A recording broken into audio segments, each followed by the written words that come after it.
1절에서 12절까지 말씀 같이 보도록 하겠습니다. 요한복음 2장 1절에서 12절까지입니다. 우리 성경을 가지고 있는 친구들은 신약성경 144쪽을 보면은 있습니다. 신약성경 144쪽 요한복음 2장 1절에서 12절까지 말씀입니다. 요한복음 2장 1절에서 12절까지 저와 여러분이 한 절씩 우리 교독하도록 하겠습니다. 제가 먼저 읽도록 할게요.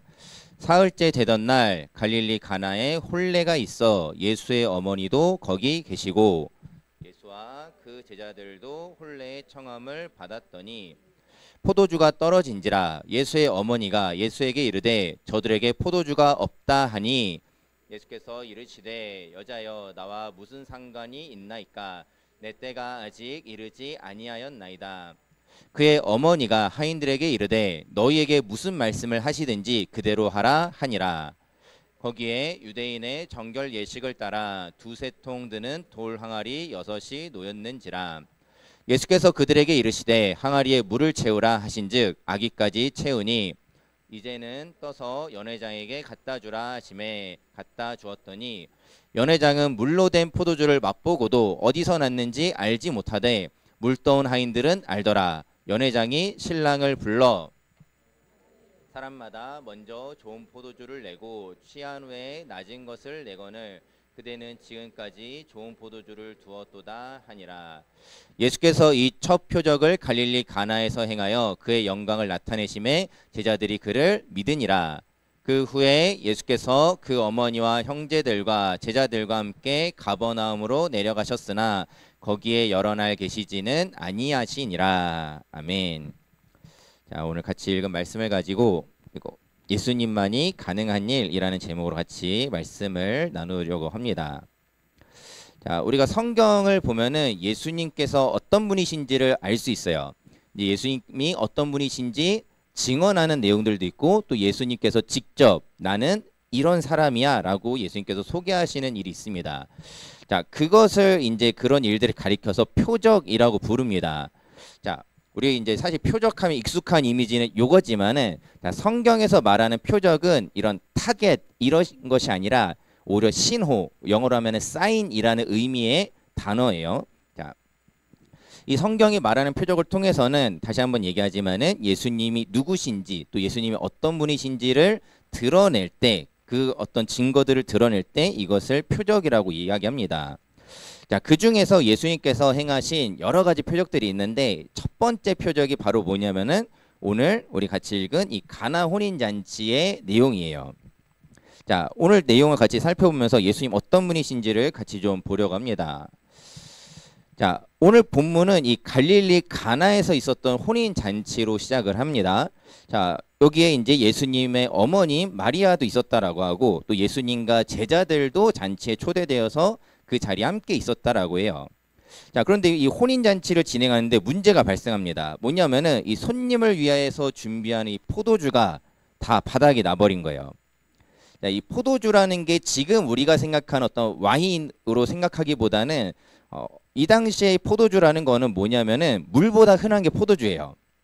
오히려 이제 사막지대라고 여러분 생각하시면 돼요. 물 구하는 게 더 어렵고 그래도 포도나무가 많이 열리기 때문에 포도를 모아서 그걸로 이제 술을 만들어서 음료처럼 마시는 게 오히려 내가 갈증을 해소하는 일상의 음료였다라는 거죠. 자, 지금으로 어떤 지금 시대적인 개념으로 설명하자면은 물이 더 비싼 거예요. 똑같이 뭐 1리터를 많이 구하려고 해도 포도주는 뭐 몇백 원이면 살 수 있는데 물은 뭐 몇천 원, 몇만 원을 줘야 되는 상황인 겁니다. 자, 그렇기 때문에 이 포도주가 물론 술이기도 했어요. 뭐 포도즙, 뭐 음료수라기보다는 술이긴 했습니다만은 일상적으로 사람들이 많이 마셨고 특히 이제 잔치 같은 이런 어떤 혼례나 뭐 결혼식이나 이런 것들이 있을 때에는 누구나 다 이 포도주를 마시는 게 일상의 모습이었습니다. 자, 근데 이 포도주가 떨어진 거예요. 이 포도주가 흔하다면 흔했지만은 어쨌든 잔치에서 굉장히 중요한 요소였는데 포도주가 다 떨어졌다. 그럼 이제 어떻게 되느냐? 다 집에 가야 돼요. 우리 포도주 떨어졌습니다. 다 이제 먹을 거 없습니다. 집에 가세요. 다 보내야 되는 거예요. 자, 그런데 이때 당시에 또 하나 우리가 배경을 좀 기억해야 되는 게 뭐냐면은 당시에는 결혼식을 뭐 지금은 거의 1시간 안에 끝내죠. 거의 보통 이제 손님 입장에서는 뭐 준비하는 입장에서는 더 길지만 손님 입장에서는 1시간이면 끝나요. 이제 다음 예식이 또 기다리고 있고 막 이렇게 치어가면서 하는데, 당시에는 결혼식이라는 것 자체가 손님들도 굉장히 오랜 시간을 함께 했습니다. 며칠 동안 진행을 해요. 그래서 며칠 동안 여기 남의 집 와가지고 집에서 이제 결혼식을 하니까는 집에 가가지고 먹고 노는 거예요. 며칠 동안을. 진짜 마을 잔치를 하는 겁니다. 마을 잔치를 하는 거예요. 자, 근데 이제 이 포도주가 떨어졌으니 이 잔치 흥이 깨져버린 거예요. 이제 잔치 흥이 깨져버리고 이 일들이 이제 다 어찌할 수 없는 그런 상황이 된 겁니다. 자, 그런데 예수님의 어머니가 좀 독특한 이야기를 하세요. 뭐냐면은 예수님한테 가가지고 이야기를 하는 겁니다. 저들에게 이제 포도주가 없다는구나 라고 얘기하는 거예요. 자, 이 말을 어떻게 해달라는 의미죠? 무슨 의미예요? 자, 무슨 의미입니까? 포도주가 떨어졌대요, 잔치에. 그걸 예수님한테 이야기합니다. 뭐 해달라는 거예요?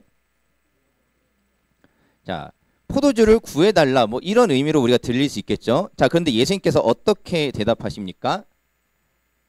뭐라고 얘기하셨죠? 오늘 성경에서 여자여, 나와 무슨 상관입니까? 자, 여기서 우리가 우선은 오해하지 말아야 될 게, 지금 예수님이 버르장머리가 없는 분이 아니에요. 자, 여기서 이제 여자여라고 하는 게 우리나라 정서상으로는 좀 이상하죠. 그렇죠? 어머니 앞에서 여러분 이 성경 읽으시고 집에 가가지고 어머니 앞에서 여자여 이러시면 절대 안 됩니다. 자, 그런 의미가 아니에요. 자, 이 여자여라는 단어가 원래 이제 성경이 이제 헬라어로, 신약 성경은 헬라어로 기록이 되어 있는데 귀나이라는 단어예요. 뭐 이거는 안 외우셔도 돼요. 안 외우셔도 되는데 이게 무례한 호칭이 아닙니다. 오히려 여성을 굉장히 높여 부르는 호칭 중에 하나예요. 근데 이거를 우리나라 번역으로 하자니 딱 떨어지는 단어가 없었던 겁니다. 그래서 이제 이걸 이제 번역하다가 여자여라고 이제 부르게 된 거예요. 자, 예수님께서 지금 마리아한테 나쁘게 말하고 있다는 게 아니에요. 어머니 마리아에게 나쁘게 말하고 있지 않다라는 겁니다. 굉장히 좋게 이야기하고 있다는 거예요. 예의 있게, 정중하게 예의하고 있다라는 겁니다. 자, 그런데 예수님께서 그래도 하시는 말씀이 뭐였어요? 그게 저랑 무슨 상관입니까? 어머니, 그 일이 제가 무슨 상관이죠? 라고 말씀하고 있다라는 거예요. 자, 여기서 우리가 몇 가지 질문을 가질 수 있습니다. 자, 예수님의 어머니도 지금 이 상황을 모르지 않는데, 지금 이 잔치가 예수님도 손님으로 초대된 자리인데 왜 예수님한테 이 문제를 해결해 달라고 이야기했을까요? 자, 그리고 예수님께서 이 말씀을 하시면서 또 이렇게 말씀하시죠. 여자여, 나와 무슨 상관이 있나이까? 내 때가 아직 이르지 아니하였나이다 라고 말씀하시는데, 그렇다면 예수님 말씀하시는 이 때라는 거는 도대체 언제라는 걸까요? 자, 예수님께서 이 일이 자신이 관여할 일이 아니다라고 말씀을 하십니다. 나와 상관이 없는 일이다라고 이야기를 하시는데, 예수님의 어머니인 마리아가 그렇다고 해서 아, 그래, 내가 이제 다른 방법을 찾아야겠구나 라고 하고 완전히 떠나질 않아요. 주변에 있는 같이 이제 일을 하는 이 하인들에게 찾아가가지고 이야기합니다. 저기 보이지? 무슨 말씀을 하시면은 무조건 그대로의 말을 합니다. 예수님이 무슨 말씀을 하시는지 간에 그 말을 그대로 순종해라 라고 말을 남기고 그 자리를 옮깁니다. 자, 예수님께서 그러고 나서 이제 시간이 조금 지나서, 뭐 멀리 가진 않았을 거예요. 조금 이제 시간이 지나서 예수님께서 그 하인들을 부르면서 말씀을 하십니다. 자, 여기에 이제 이 돌 항아리가 있었다라고 하는데, 이 돌 항아리는 이제 손을 씻는 용도의 물을 담아두는 돌 항아리입니다. 근데 이게 우리가 생각하는 어떤 위생적인 이유라기보다는 이때 당시에는 이제 정결 예식이에요. 어떻게 보면 당시의 예의라고 할 수 있는 겁니다. 이 집에 가면은, 그러니까 위생에 대한 어떤 염려라기보다는 내가 손을 씻음으로써 하나님 앞에 깨끗하게 나아갑니다라고 이제 성전 앞에서도 했었고, 집이나 이런 곳들에서도 그런 어떤 신앙적인 의미로 손을 씻는 일들을 했었어요. 자, 그렇게 쓰는 돌 항아리가 있었다라는 겁니다. 거기에 이제 예수님께서 말씀하신 거예요. 저기 항아리에다가 물을 가득 채워서, 아기까지, 입구까지 가득 채워서 가지고 오라 말씀하고 있다라는 겁니다. 자, 여러분이 만일 일꾼이라면은 어땠을 것 같아요? 뭐 물을 갑자기 채워오래. 뭐라는 거야? 막 이런 반응이 나올 수도 있겠죠.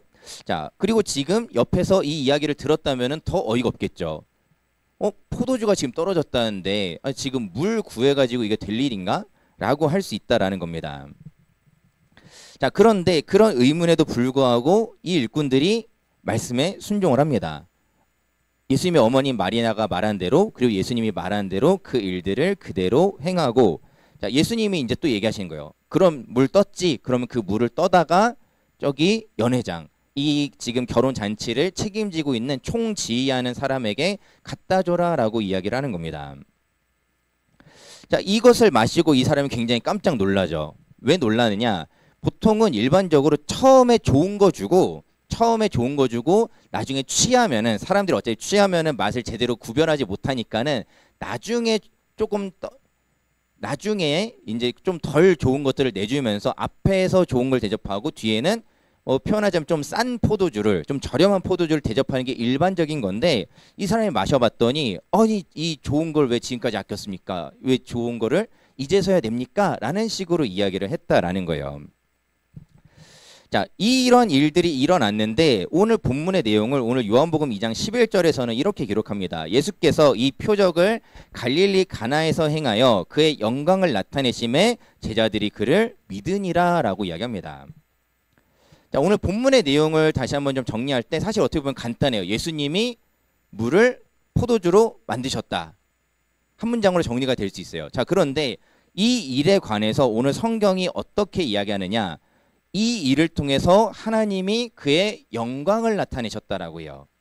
그리고 제자들이 예수님을 믿었다라고 합니다. 자, 이전부터 제자들이 지금 예수님 따라오고는 있었어요. 같이 혼인잔치도 왔습니다. 그런데 이 일을 보고 나서야 제자들이 예수님을 믿었다라는 거예요. 그럼 그전에는 도대체 왜 따랐을까요?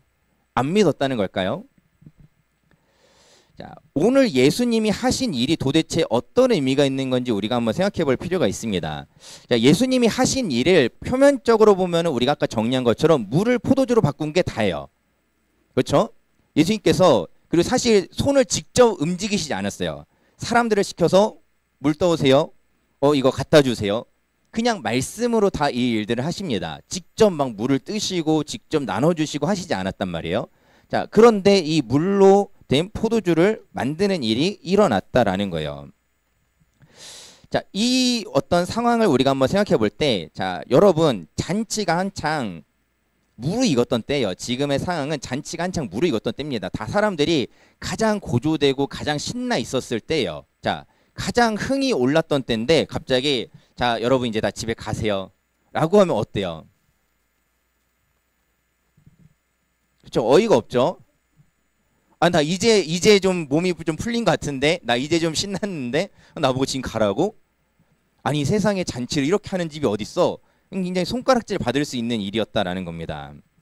자, 이 잔치에는 포도주가 필요했어요. 지금 이 잔치에 필요한 거는 다른 게 아니에요. 포도주가 필요합니다. 다 떨어진 그 포도주를 다시금 구해야 되는 일이라는 거예요. 자, 예수님이 지금 사실은 물이 당시에는 더 귀했다고 하지만은 잔치에는 지금 물이 필요한 상황이 아니에요. 사람들이 포도주 마시다 보니까 나 목마른데 물이 필요한 상황이 아니었다는 겁니다. 지금 필요한 건 뭐였다고요? 물이에요, 포도주예요? 포도주가 필요했다라는 겁니다. 포도주가 필요했는데, 자, 지금 예수님이 하신 일은 무엇입니까? 아무런 도움이 되지 않는, 지금 상황에서 아무런 도움이 되지 않는 그 물을 지금 모든 사람에게 필요한 포도주로 바꾸신 상황이라는 거예요. 자, 어떤 의미인지 아시겠죠? 지금 예수님께서 하신 일은 지금 이 상황에 아무런 도움이 되지 않는 그 어떤 것을 가지고 지금 모든 사람에게 필요한, 모든 사람들이 함께 기뻐할 수 있는 것으로 바꾸셨다라는 거예요. 지금 예수님이 하신 일은 이러한 일이라는 사실입니다. 예수님께서는 물이 포도주로 변하는 이 본질적인 변화를 통해서 모든 사람들이 여전히 그 잔치 안에서 기뻐할 수 있도록 하셨다라는 사실을 우리가 기억해야 됩니다.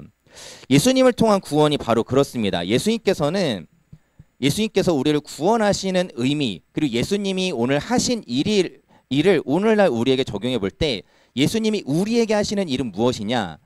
하나님 앞에 어찌 보면은 무익하고 어떤 하나님의 일에 하나님의 어떤 뜻에 도움이 되지 않을 것만 같은 연약하고 부족한 우리들을 변화시키셔서 하나님의 일에 필요한 존재로 바꾸신다라는 거예요. 때로는 우리 인생 가운데 여러분들 그런 생각들 하는지 모르겠어요. 내가 무슨 도움이 될까? 내가 누군가한테 무슨 유익이 있을까? 내가 나라는 존재가 사람들에게 얼마나 도움이 될까? 혹시 그런 생각들을 하는지 모르겠습니다. 그런데 하나님께서는 그런 우리의 존재들을 바꾸시는 분이라는 거예요. 지금 이 상황에, 지금 이 세대에, 지금 이 세상에 가장 필요한, 그래서 이 기쁨이 끊이지 않도록 하는 일에 쓰임 받도록 할 수 있는 그런 존재로 하나님이 우리를 바꾸신다라는 거예요. 하나님 앞에 죄인인 우리입니다. 원래 인간의 존재는 하나님 앞에 죄인이에요. 죄인이라는 것을 다르게 얘기하자면 쓸모없는 존재다라는 말로도 표현할 수 있어요. 하나님의 사역에 전혀 도움이 되지 않는, 하나님께 전혀 필요치 않은 그런 존재가 원래 구원 이전의 인간의 존재라는 겁니다. 그렇지만은 예수님께서는 우리를 구원하셔서 예수님의 그 사역과 예수님의 그 일들 가운데 가장 필요한 존재로, 이 기쁨을 계속해서 이어갈 수 있는 존재로 우리를 완전히 변화시키는 게 바로 예수님이 우리에게 하시는 일이라는 사실입니다. 예수님께서는 이 일을 위해 우리 가운데 오신 것이고 그 일들을 통해서 우리를 구원하셔서 우리를 새롭게 하셨다라고 하는 거예요. 자, 우리가 구원받고 우리가 새롭게 되었다라는 것은 어떤 우리가 느끼는 변화는 아닐 수 있어요. 내가 느낀 변화는 아닐 수 있습니다. 때로는 물론 그런 건 있어요. 내 마음의 어떤 변화들이, 어떤 생각의 변화들도 일어나는 경우도 있지만은 또 시간이 지나다 보면 내가 변한 게 맞나? 어떤 그런 생각들도 들 수 있고, 내가 느끼기에 당장에 내가 변하지 않은 것처럼 보일 수 있겠지만은 여러분들 기억하실 것은 하나님께서 우리를 변화시켰다는 겁니다. 하나님은 우리를 구원을 통해 변화시키시고 하나님 앞에 정말 필요하고 유익한 존재로 우리를 바꾸신다라는 사실을 여러분들 꼭 기억하시기를 바랍니다. 자, 우리가 예수님을 믿고 구원받는 일이 단순히 먼 미래의 어떤 일만이 아니에요. 우리 어떤 죽음에, 우리의 몸의 죽음에만 필요한 일이 아니라는 겁니다. 예수님은 오늘 우리를 새롭게 하시고 오늘 우리로 그 구원에 참여하는 이들에게 풍성한 기쁨을 주시기 위해서 우리를 구원하셨다는 사실을 기억하시기 바랍니다. 오늘 본문을 통해서 우리가 그 뒷이야기들이, 잔치의 뒷이야기가 더 자세하게 나와 있지는 않지만은 충분히 짐작하고 상상할 수 있는 건 뭐예요? 잔치가 끝나서 모두의 기쁨이 끝나버릴 상황에서 예수님이 그 기쁨을 이어가게 하셨다는 거죠. 그리고 연회장을 통해서 확인할 수 있는 건 뭡니까? 더 좋은 것으로 더 크게 기뻐할 수 있게 하셨다는 거예요. 연회장이 감탄을 하죠. 아니 왜 이 좋은 걸 이제야 주십니까? 보통 남들은 안 그러던데 이거 더 좋은 게 왔으니 우리가 더 기뻐할 수 있겠습니다 라는 것이 이 연회장의 고백인 겁니다. 하나님께서 우리에게 하시는 일들도 마찬가지예요. 우리로 구원을 받게 하시고 이 땅에서 여전히 살아가는 우리의 삶 속에서도 하나님께서는 우리를 새롭게 하셔서 하나님의 그 풍성한 기쁨 가운데 우리가 쓰임받고 또 우리도 그것으로 기뻐할 수 있게 하시는 분이라는 사실을 여러분 기억하시길 바랍니다. 이러한 일들을 통해서 하나님께서 영광을 드러내셨다라는 거예요. 우리가 하나님의 영광을 드러내는 것도 마찬가지입니다. 우리가 하나님 앞에서 내 삶을 통해서 하나님께 영광 올려드리는 방법은, 오늘 본문을 표면적으로 읽으면 그런 거죠. 물 떠놓고 기도해서 주여 이 물이 포도주가 되게 하소서, 포도주로 변화시킨 게 하나님의 영광이 아니라는 거예요. 그런 거 못해도 돼요. 어차피 우리가 할 일이 아닙니다. 중요한 것은 새롭게 하신 하나님께서 우리를 새롭게 하셨음을 기억하고 우리가 가는 곳곳에서 하나님께서 우리를 사용하셔서 그 자리에 기쁨이 넘치게 하시는 것, 특별히 무엇보다 그 구원의 기쁨을 전하게 하시고 그 구원의 기쁨으로 충만하게 풍성하게 하시는 것이 하나님께서 우리를 통해서 영광을 드러내는 일이라는 사실을 여러분들 꼭 기억하시기 바랍니다. 우리가 예수님을 믿고 구원을 받고 또 예수님이 우리에게 주시는 풍성한 기쁨을 누리는 저와 여러분 될 수 있기를 주님의 이름으로 축원을 드립니다. 그 기쁨이 우리가 매일매일의 삶에서 누릴 수 있는 변하지 않는 기쁨이라는 사실을 기억했으면 좋겠습니다. 우리가 하나님 앞에 살아간다라는 것, 우리의 삶을 통해서 하나님께 영광을 올려드린다는 것. 자, 예수님이 하신 일이 무엇인가 오늘 우리가 다시 한번 좀 기억했으면 좋겠어요. 예수님이 하신 일은 그냥 어떤 화학적인 변화의 일들이 전부가 아니라는 거예요. 뭐 사실 제가 이과는 아니어서 사실 그리고 알아보려다가 어차피 내가 봐도 모르겠다 싶어서 보지 않았지만은 물이 포도주 되는 게 뭐 과학적으로 가능한지 모르겠어요. 어떤 뭐 분자 구조를 바꾸고 어쩌고 저쩌고 해서 되는지 모르겠어요. 찾아보려다가 어차피 내가 본들 모를 것 같아서 찾아보지도 않았는데 저는 찐 문과이기 때문에 자, 될지 모르겠어요. 뭐 누군가가 혹시 뭐 과학적으로 그 일들을 해낼지 모르겠어요. 자, 그렇다고 해서 예수님의 기적을 이뤘다. 자, 우리가 생각해야 되는 초점은 그런 게 아니라는 거예요. 그냥 물이 포도주 된 것이 아니라 예수님이 이 일을 통해서 예수님께서 앞으로 우리 가운데 하실 일을 상징적으로 보여주셨는데 그게 뭐냐? 무익한 것을 유익하게 바꾸시고 그 변화를 통해서 우리 안에 기쁨이 넘치게 하신 일, 그 일이 바로 예수님이 하신 일이라는 사실을 기억하고 그 일들을 바라보면서 예수님을 믿었던 제자들처럼 우리도 예수님을 믿고 예수님이 주시는 기쁨을 누리는 우리 모든 청소년 여러분 되기를 주님의 이름으로 축원을 드립니다. 우리 이 시간에 같이 찬양하고 기도하도록 하겠습니다. 같이 우리 찬양